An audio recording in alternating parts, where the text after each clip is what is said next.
Ini aku penasaran sih, di agama Islam tuh boleh cerai nggak? Boleh. Oh boleh. Boleh. Dia bilang di Kristen nggak boleh. Iya, monogami dan tidak terceraikan kan? Tapi coba lihat ya. Cerai itu adalah salah satu tools untuk pendidikan. Pendidikan di dalam Islam. Jadi tugas laki-laki itu adalah mendidik istrinya.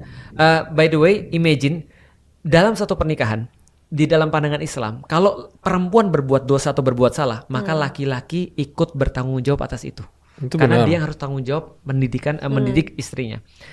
Maka dia akan melakukan segala cara dan dikasih tools segala cara untuk didik istrinya. Tapi kalau sudah tidak bisa dididik beneran, maka cuma satu cara untuk pendidikan terakhirnya.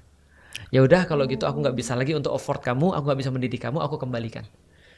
Cuman masalahnya di zaman sekarang kayak poligami, cerai itu dijadikan sebagai oleh laki-laki mainan. Berarti yang bisa diterima itu kalau cerai dan nih cewek itu nggak bisa diomongin, nggak bisa dididik lagi.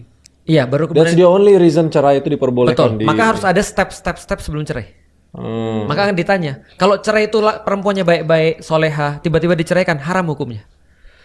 Oh, tetap ada haramnya, nggak Hukum semua cerai itu cerai. Berarti itu juga merupakan hak dari wanita. Maksudnya wanita bukan kayak barang yang gua nggak mau, udah deh cabut. Gitu. Benar. Selama lu baik, hak lu adalah tetap untuk di situ gitu. Atau kalau contohnya misalnya, lu punya suami dan suami lu jahat banget, dan lu tahu bahwa lu punya kesempatan untuk lebih bahagia dengan orang lain atau bahkan dengan sendirian, gitu kan ya. Nah, Islam menghormati hak itu. Kok gitu? Sabar sih. Cowok cuma boleh menceraikan ceweknya kalau nggak bisa dididik lagi. Cewek boleh menceraikan cowoknya kalau ceweknya udah nggak happy. Meminta cerai. Meminta cerai ketika dia melihat suaminya misalnya contoh bermaksiat, nggak bisa ngomongin, nggak mau melakukan kewajibannya. Contoh ya, ini contoh ya.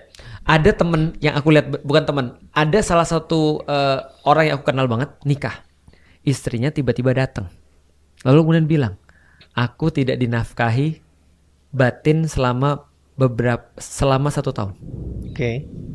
Terus gimana? Saranku gimana kira-kira? Diskusi dulu, ngobrol dulu Ngobrol. sama suaminya. Aku bilang coba ngobrol sama suaminya kenapa? Kenapa setelah nikah nggak pernah disentuh? Masuk akal nggak lu habis nikah nggak pernah disentuh? Nggak make sense. Nggak make sense. Berarti kemungkinannya apa kira-kira?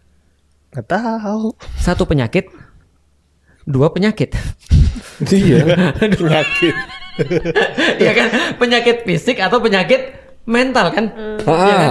Oke. Tapi sekarang aku mau nanya nih, perempuan berhak nggak dapat salah satu kebahagiaan itu? Iya, berhak dong. Berhak kan?